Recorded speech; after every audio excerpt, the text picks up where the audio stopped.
안녕하세요. 여러분이 보내주신 아주 흥미로운 자료, 2018년 서울회생법원의 내부 간담회 문건인데요.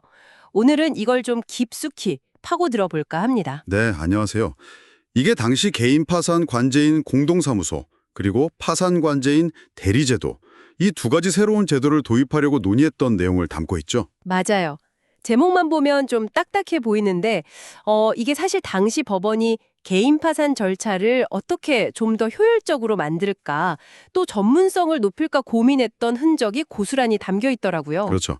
단순히 그냥 이론적인 논의가 아니라 실제 현장의 필요성에서 출발한 고민들이 담겨 있는 자료라고 할 수 있습니다. 네. 그래서 오늘 저희는 이 자료를 통해서 당시 왜 이런 제도들이 필요하다고 생각했는지, 그리고 구체적으로 어떤 방식으로 운영하려고 했는지 그 핵심 내용을 한번 같이 짚어보겠습니다. 네, 좋습니다. 이게 또 현재의 제도 운영과 비교해보는 재미도 있을 것 같네요. 맞아요. 자, 그럼 첫 번째 주제, 공동사무소 제도부터 시작해볼까요? 이게 왜 필요했던 걸까요? 기존 방식에 어떤 문제가 있었길래 이런 생각을 했을까요? 가장 큰 배경은 역시 효율성하고 또 통일성 문제였습니다.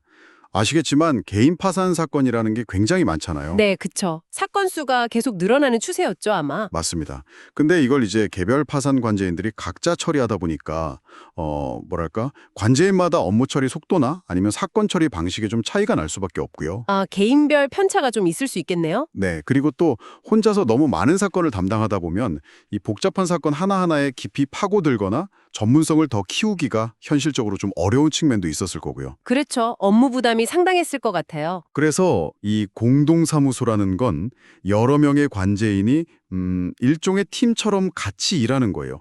서로 노하우도 공유하고 업무 처리 방식도 좀 표준화하고 이렇게 해서 전체적인 사건 처리 역량을 끌어올리자 이런 취지였던 거죠. 아, 팀 기반 접근 방식? 약간 로펌 같은 느낌인가요? 뭐 비슷한 측면이 있죠. 자료를 보면 초기 구상 단계에서는 한 3명 정도의 관제인을 기본 구성으로 생각했던 것 같아요. 네, 저도 봤어요. 3명 정도. 근데 더 흥미로운 건 사건 배당 방식이었어요. 일반 관제인보다 사건을 더 많이 주는 걸 고려했더라고요. 25%에서 50%까지. 네, 맞아요. 그게 좀 파격적이죠. 그러니까 의도는 명확했던 것 같아요. 특정 팀에게 사건을 좀 집중시켜서 그 팀의 전문성을 단기간에 확 끌어올리고 또 그 과정에서 어떤 시너지 효과가 날지 보려고 했던 거죠. 확실히 전문성을 키우는 데는 효과가 있을 수 있겠네요. 업무량이 많아지니까. 그렇죠. 근데 물론 이게 단순히 사건만 더 준다고 해결될 문제는 아니잖아요. 네, 당연하죠. 그래서 자료에도 보면 그에 상응하는 어떤 인센티브를 줄 것인가, 또 사무실 운영은 구체적으로 어떻게 할 것인가, 팀 내에서 역할 분담은 어떻게 할 것인가, 이런 아주 현실적인 고민들도 같이 했던 흔적이 보입니다. 아, 그렇군요. 그럼 이게 그냥 아이디어 차원이 아니라 꽤 구체적으로 진행됐던 건가요? 네. 2018년 6월 기준으로 보면 뭐 변호사 경력이라든지 아니면 회생법원 근무 경력 같은 나름의 기준에 따라서 공동사무소 구성원을 선발하고 구체적인 운영 계획까지 세웠던 걸로 나와요. 상당히 진지하게 추진했던 거죠. 이건 또 어떤 개념인가요? 공동사무소랑은 좀 다른 접근 같은데요? 네, 이건 좀 다른 각도에서 업무 효율화를 꾀한 제도인데요. 핵심은 업무 분담입니다. 업무 분담이요? 네, 파산관제인이 하는 일이 사실 굉장히 많고 다양해요. 채무자 만나서 면담도 해야 하고 숨겨진 재산 없는지 조사도 해야 하고 또 재산 있으면 그걸 처분해서 돈으로 바꾸는 환가 절차도 진행해야 하고 나중에 채권자들한테 나눠주는 배당까지 정말 일이 많거든요. 와, 정말 많네요. 혼자 다 하기에는 좀 버거울 수도 있겠어요. 그렇죠. 그래서 이 모든 일을 관제인 혼자 다 짊어지기보다는 특정 업무, 특히 좀 더 정형화되었거나 법률적인 전문성이 필요한 일부 업무를 변호사 자격을 가진 대리인에게 위임할 수 있도록 하자는 아이디어였습니다. 아, 그러니까 관제인이 조수처럼 쓸 수 있는 변호사, 뭐 그런 건가요? 네, 비슷한 개념이죠. 법률적으로는 이미 채무자 회생 및 파산에 관한 법률 제362조 제4항에 관제인이 필요하면 대리인을 선임할 수 있다는 근거 규정이 있었어요. 이걸 좀 더 적극적으로 활용해보자는 취지였죠. 이미 법적 근거는 있었군요. 네.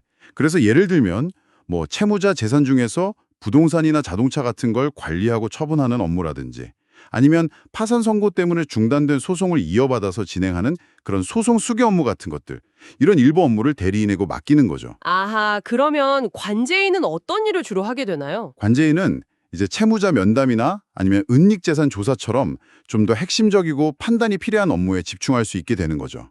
업무를 효율적으로 나누는 거예요. 이것도 일종의 아웃소싱 같은 개념으로 볼 수 있겠네요. 효율성을 높이기 위한 또 다른 카드. 맞습니다. 공동사무소가 팀플레이라면 이건 역할 분담을 통한 효율화 전략인 거죠. 그럼 이 대리 제도는 실제로 어떻게 운영하려고 했던 건가요?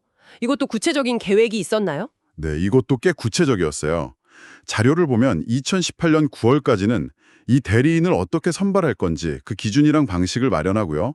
그리고 한 11월쯤에는 실제로 시행하는 것을 목표로 잡았던 것 같습니다. 오, 이것도 상당히 속도감 있게 추진하려고 했네요. 네.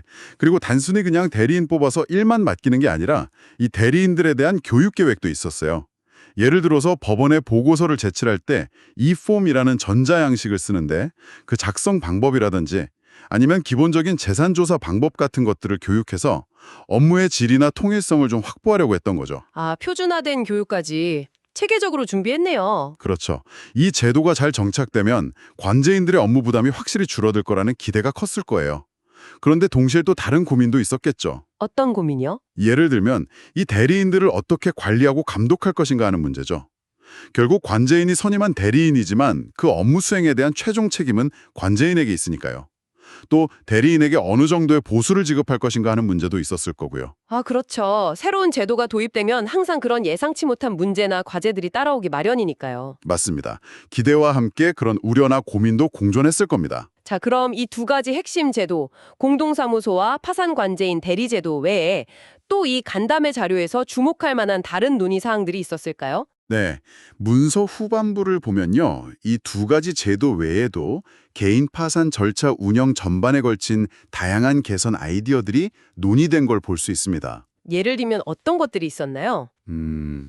예를 들어서 재판부별로 사건을 배당하는 방식을 좀 바꿔보는 건 어떤가 하는 검토도 있었고요.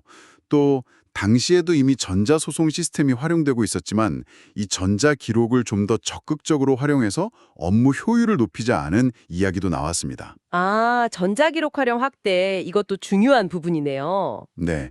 그리고 관제인들에 대한 교육을 좀 더 강화해야 한다는 의견도 있었고 또 관제인 사무실에서 일하는 보조 인력, 그러니까 직원들의 역할이나 처우에 관한 문제도 잠깐 언급이 됩니다. 그렇군요. 시스템 전반을 다 들여다보면서 개선점을 찾으려고 노력했네요. 네.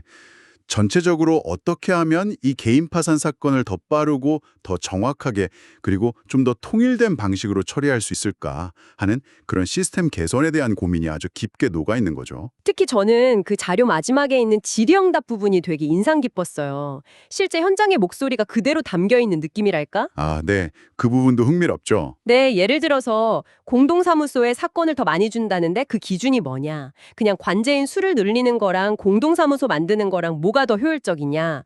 또 파산관제인 대리가 생기면 기존의 사무실에서 일하던 직원들은 어떻게 되는 거냐? 이런 질문들이요. 맞아요. 아주 현실적이고 날카로운 질문들이죠. 이게 아무리 좋은 취지의 제도라도 실제 현장에 적용하려면 풀어야 할 숙제들이 많다는 걸 보여주는 대목입니다. 이론과 현실 사이의 간극을 어떻게 메울 것인가, 그 고민이 느껴지죠. 그렇죠. 결국 이런 논의들이 쌓여서 현재의 제도로 발전해 왔다고 볼 수도 있겠네요. 하지만 이런 고민 자체가 제도 발전의 중요한 밑거름이 되었을 겁니다. 네. 오늘 이렇게 2018년 서울회생법원의 문서를 통해서 과거 개인 파산 절차의 효율성과 전문성을 높이기 위해서 어떤 고민들을 했었는지 생생하게 엿볼 수 있었습니다. 공동사무소와 파산관제인 매리 제도라는 당시로서는 꽤 새로운 시도들이 어떤 배경에서 나왔고 또 무엇을 목표로 했는지 이해하는 데 많은 도움이 된 것 같습니다. 네. 그리고 이런 제도 개선에 대한 논의가 단순히 법원 내부의 어떤 행정적인 효율성 문제에만 그치는 게 아니라는 점을 좀 강조하고 싶어요. 아, 어떤 의미에서 그렇죠? 결국 이 파산 절차라는 것은 채무를 감당하기 어려운 분들에게는 새로운 출발의 기회를 제공하고 또 채권자들에게는 가능한 범위 내에서 공평하게 채권을 변제받을 수 있도록 하는 굉장히 중요한 사회적 안전망이자 권리구제 절차거든요. 네, 맞습니다. 그렇기 때문에 이 절차가 얼마나 신속하고 또 공정하게 진행되느냐 하는 문제는 절차를 이용하는 채무자나 채권자 모두에게 직접적인 영향을 미칩니다. 단순히 그냥 법원 일이 편해지느냐 마느냐의 문제가 아닌 거죠. 아, 그렇군요. 절차의 효율성이나 전문성 향상이 결국은 당사자들의 권익 보호와도 직결된다는 말씀이시네요. 바로 그겁니다. 그래서 이런 제도 개선 논의의 의미를 좀 더 넓게 이해할 필요가 있다고 생각합니다. 네, 아주 중요한 지적 감사합니다. 자, 오늘 저희가 2018년 서울회생법원의 논의를 쭉 따라와 봤는데요. 마지막으로 여러분께 생각해 볼 거리 하나를 던져드리면서 마무리할까 합니다. 네, 오늘 살펴본 것처럼 이렇게 시스템의 효율성을 극대화하려는 노력은 분명히 필요하고 중요합니다. 그런데 다른 한편으로 생각해보면 이 파산 사건이라는 게 사실 개개인의 정말 복잡하고 아픈 사연들이 얽혀있는 경우가 많잖아요. 이렇게 제도를 통해서 효율성을 높이는 과정에서 과연 그런 사건 하나하나에 담긴 복잡한 개인의 사정이나 어떤 인간적인 고충 같은 것들은 어떻게 충분히 고려될 수 있을까요? 정말 어려운 문제네요. 그렇죠. 효율성과 개별성 사이의 균형, 시스템의 매끄러운 작동과 그 안에 있는 사람에 대한 배려, 이 어려운 균형점을 어떻게 찾아가야 할지 한 번쯤 고민해 보시면 어떨까 싶습니다. 오늘 저희의 탐구는 여기서 마무리하겠습니다. 들어주셔서 감사합니다. 네, 감사합니다.